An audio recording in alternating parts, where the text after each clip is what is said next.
Welcome to Design, Draw, Create. Stay tuned to see a full tutorial on how to make this card. Here are the supplies that you need for this card.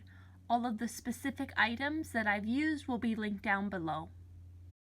Start by drawing out the design in pencil.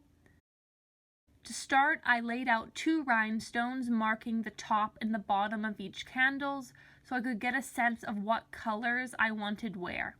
And then once I had my colors picked out for my candles, I started gluing on the rhinestones.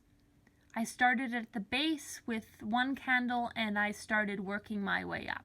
And I basically just repeated that process, gluing on rhinestone after rhinestone until that candle was complete.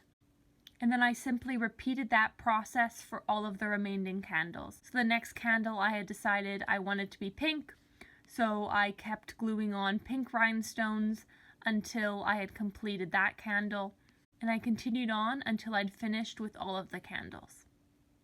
Once you have all of your rhinestones glued on, take your thin black pen and draw the flames on top of each of these rhinestone candles that you've just created. The final step of this card is to do the lettering or script at the base of the candles. Take your thin black pen and trace over the words.